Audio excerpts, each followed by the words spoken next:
Welcome to the Manufacturing Shakeup. We're your hosts, Ellen Feldman-Ornato and Jenny Drescher. We're talking with dynamic women from across the manufacturing scene in Connecticut.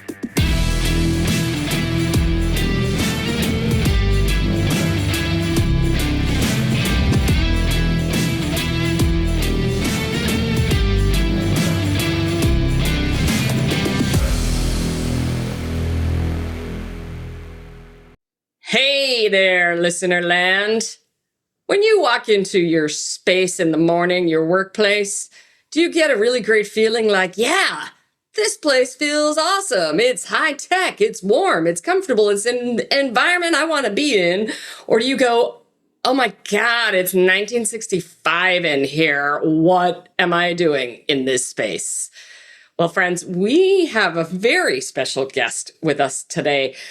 Who is going to teach us some really cool things we do not even think about our working world. Jennifer Gaggion from Design Your Monday. Welcome to the Shakeup. Thank you. How are you, Jenny? I am so happy to see you. I think I'm excited about this topic because it's something that nobody talks about, nobody thinks about, and all of us should be thinking about. So I'm going to point that question right back to you. Like, why do we ask in the question when I walk into my workspace, does it feel like now or does it feel like 1965? Tell us what that means. Yeah, so I think that one thing that a lot of people don't talk about in business is feelings or emotions, right? And walking into any sort of space, you get a sense of pride, or you get happy, or maybe you're depressed. And so spaces really do emit certain feelings to us. And so if you're in a space that, as you described, is 1965, maybe it's darker, maybe it's dingier, not necessarily inspiring. And I think the best explanation there is it comes down to a feeling in that space of what's around you. And how do you, like, when you walk into a potential client's space, what are you looking for? What are the indicators that this is a space that could potentially use an uplift? Like they need to, we talk about upskilling all the time, but how do you like uplift a commercial or an industrial office entry, or even the working spaces that people are in? What kinds of things are you looking for that are indicators that there's work to be done? Well, I can tell you that in some of the spaces I've walked into, what hasn't really worked, right, is when I walked into the cafeteria and there is like peeling laminate tables with, in one office I went into, there was like a frying pan of dirty oil in there, dirty carpet, mildew smell, ceiling. Ooh, dirty oil and mildew. I want to go work there. Sound delicious. A lot of fun things. Or, dirty carpets, right? Like the carpet is stained and old, worn out, things like that. Another indicator for me, even just from a furniture perspective, is it's very common these days to have height adjustable workstations, right? So these old closed up cubicles with high walls, that's also not friendly for every user that we have in the workplace today. So let's level set and inform our audience, because they may be going, okay, this is really interesting, but what? So can you just give us a 20-second description of what is Design Your Monday? What is the work that you do? Right. So Design Your Monday is a full service interior design firm. I focus on interiors, project management, and furnishings, right? So in essence, what I do is I help companies translate their brand into their workplace. And so I like to learn who they are, who is their customer, and then help them imagine an environment that they couldn't get to themselves. Okay. So you're looking to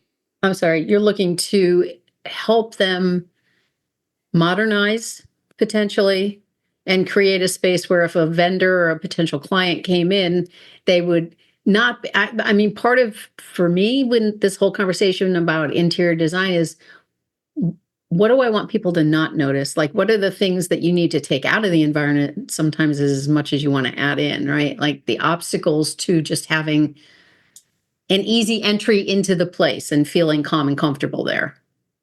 Yeah, so part of, I think, an effective work environment is functionality first and foremost, right? So, how does your staff work? How are your departments set up functionally? Do you have people working near each other who are interacting on a daily basis? So, fundamentally, functionally, that's where it all starts. Okay. I like to think that if you hire an interior designer, it's sort of a given, or should be a given, that you're going to have an aesthetically pleasing space at the end.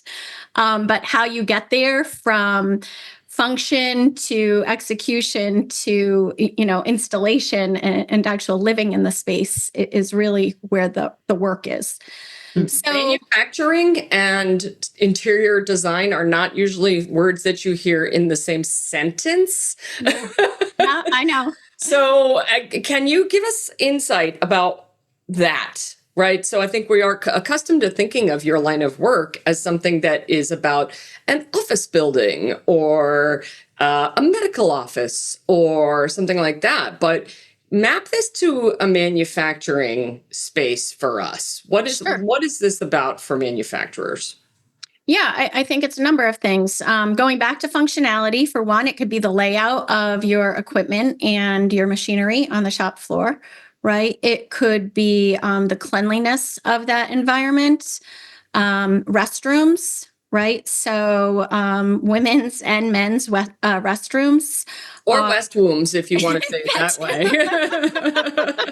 Because that just makes it That's fun. the other room. That's the other room. Changing areas, lighting is a big thing. Lighting is big from an operational perspective for employees who are operating machinery, as well as economically, right? So LED lights are far less expensive and consume a lot less energy than your traditional lights. So there's a number of components from an economic and a work environment that need to be considered, especially in manufacturing. So that's cool that you bring a sustainability lens into it in terms of looking at the cost of operating the actual lighting or any of those pieces. How concerned are manufacturers that you're dealing with? Are they concerned with like LEED certification and using materials that are sustainable? Like how many of them have that focus? Um, Not a lot, to be honest. Unfortunately, sometimes when you get into some of those certifications, it does drive cost. It's just the nature of how those items are priced. I would say, as a design professional, I try to be mindful of waste in general, right? Mhm. So, Great. Yeah. where we can reuse things, I like to do that. Where I can specify products that are environmentally friendly or have less negative impact on the environment, I try to share those details with clients. Mhm. And if I can just go back to, for a minute, one of the things in manufacturing that you asked earlier, Jenny, is oftentimes in manufacturers, their machinery might also have aerosols, right? So thinking of the impact that those aerosols might have on the products that you use. So, for example, I've worked with manufacturers that have heavy, like oily aerosol. And so slip factors become a huge consideration, right? So, what kind of materials are we using around those machineries? And if it's on the shop floor, but then those employees are traveling into the office, how are we preventing those oils from entering the office? Right. So Wow. there is a whole thought process in materials as it relates also to safety and truly how that environment is being used. I this is such an interesting lens because you're reminding me of a workplace that I was in years ago when I was still working in distribution. And the building was really old and really cold. So I was in the office, I was in the front office area, because I was no longer driving a forklift at that point in my career, thank God. And but it was a cold and moldy building. So even in the front office, I felt like I was always freezing cold and sneezing nonstop because I'm allergic to mold. Mhm. And so that it just would not be something I think that a company like that ever would have thought of, this relationship between what was going on in the, on the warehouse docks that was affecting the office, and about this, just that the exchange of spaces is such a critical factor. It feels to me like you think things through in a way that maybe when we are looking at all the things we're trying to get done in manufacturing on the shop floor, this is the stuff that's easy to overlook. Oh, yeah. And if I can take it one step further, actually. So I actually have a first career in human resources, right? So I There you am go. That was my next one. I am particularly astute to the employee population. And so what you described is exactly what I talk about in terms of like that feeling in that space. In your case, you had physical symptoms, and that impacted the way you viewed the company. That impacted your ability to want to stay with that company, and probably how you talked about that company to other people. Still do, apparently. Exactly. I remember this is so funny because I remember calling Jenny during the day. I mean, we've been friends forever, and her saying, I am freezing. I have a small portable heater underneath my desk and a blanket over my lap. It's like, how do you work in that environment where you're that cold all day long? Like your nose is cold. You can keep your. Yeah. How do you actually, like, people are not functioning optimally if they're freezing and they're uncomfortable? No, right. Right. And so if I can nerd out on the HR side for a minute, I think, it really comes back to employee engagement. So having a well-designed space, whether it's on a shop floor, whether it's an office environment, obviously leads to higher productivity, higher profitability, better customer metrics. Mhm. So there's a lot of considerations that go into what is driving this culture that you're trying to build in your organization. And Mhm. that's where I really believe that design is a significant impact that, just doesn't get the strategic lens that I think it should. And that's why I'm wearing this little button that says change agent today, because you are a change agent who's coming into an organization and saying you can shift something in the physical space and affect engagement and retention. And, from a hiring perspective, when people are coming into your building, they're noticing that you care about your space. And I can't tell you how many podcast guests we've heard that from. Like, I walked in and it felt like a friendly place. And I walked onto the shop floor and it was clean and things were orderly, and how much of a difference that made to individuals versus, I walked into this place and it was filthy and Yes. it looked like 1965 since somebody changed the carpeting, and they like red flags went off. Like, I don't want to work here. Right. Well, I think it's also a message to clients too, right? So if you, for example, are a tier one supplier to, if you're a tier one manufacturing supplier, and you're selling to a Pratt or you're selling to a GE or something, and you're promoting your precision products, if your environment is not really telling that same story, there's a disconnect in your messaging that, I believe that your business is going to say about you before you even have a chance to speak.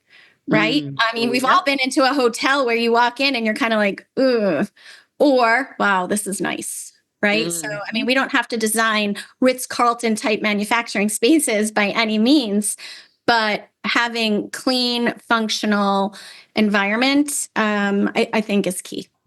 Yeah. You said something yesterday about your space needs to make you money. And that feels related to what you're articulating about being on brand, being in alignment with who you claim to be as a manufacturer of, say, a precision product. What are the other ways that our leaders out there listening who may be now going, oh, what is our space saying about us? Like, I can guarantee you there are people you behind the stoplight. I know what you're thinking. I hear you.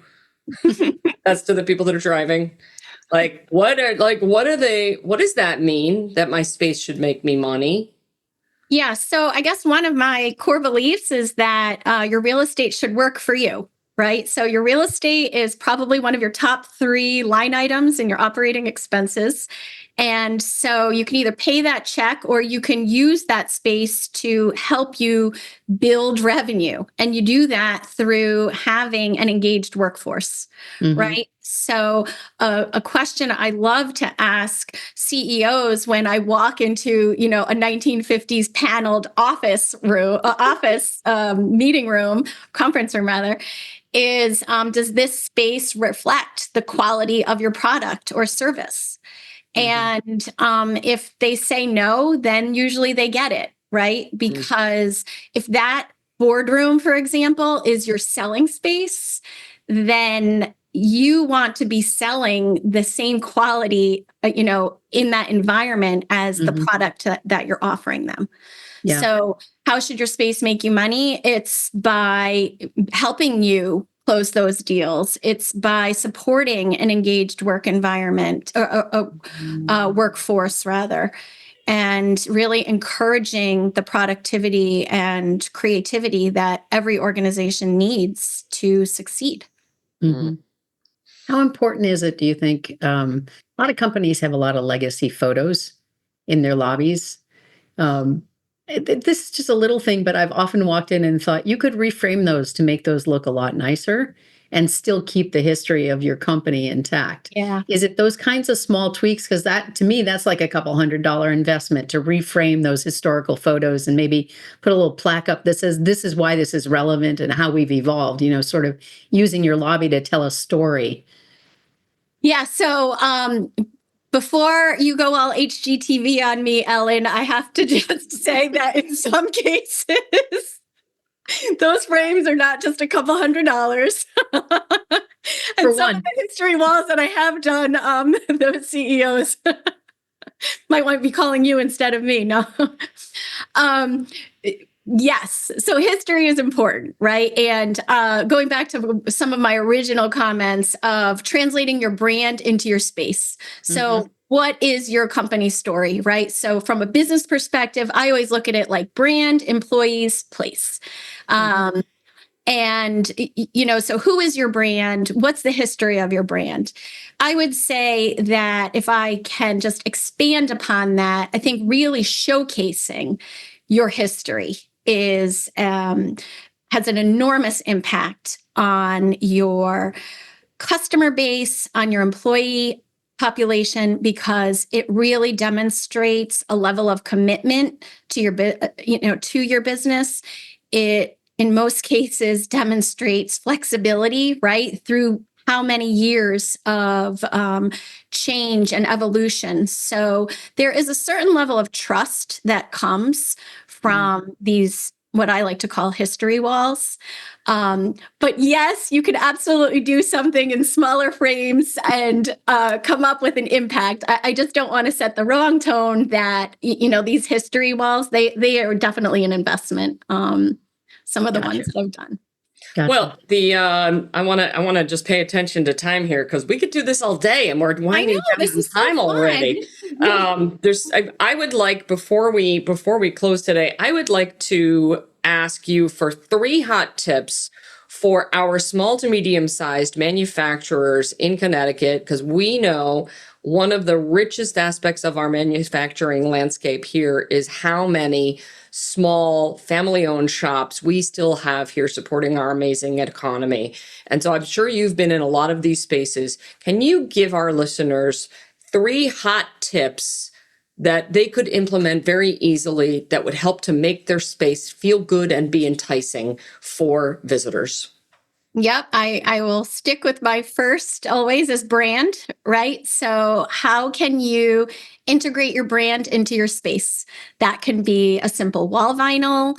That could be a feature wall that represents your brand colors. So, I think integrating who you are in some capacity doesn't have to be the 40-foot history wall that we described, right? It could be something simple.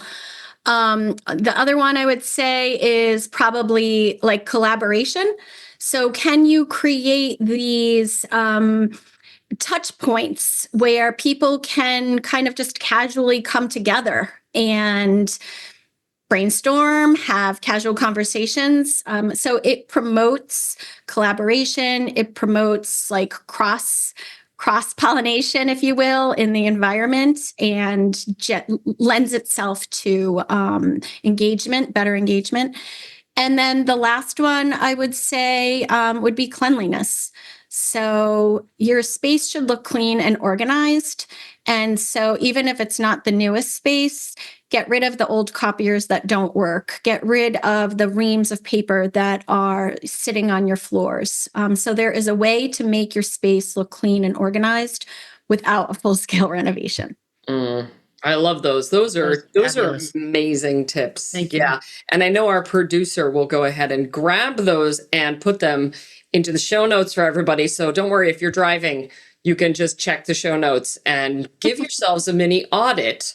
How are we on those 3 hot points that Jennifer has given us today? So I'm going to pull pull our shake-up factors for today. There are really 2 that are jumping out at me that I'll add to Jennifer's hot tips. 1, spaces are evocative. Spaces make us feel, and it happens more quickly than thought, friends. Way more quickly than thought. We have an immediate emotional response to a space when we step into it. So start playing with that. Start paying attention to how do I feel in the spaces that I walk into. Put this idea to the test. And then hot tip number 2 or shake up factor 2 that I'm going to try on myself is what I'm showcasing telling a story, or is it just stuff on the wall? So we're huge fans over here at the Shake Up of storytelling and noticing how stories rule the day. So notice, what is the story my wall is telling me? And boy, we could do this all day. Jennifer Gaggion, thank you for joining us today. This has been an absolute thrill. So much to think about. Jennifer. Fun. Thank you. Fun chatting with you. Yeah, go try this stuff on, folks. Let us know what you find.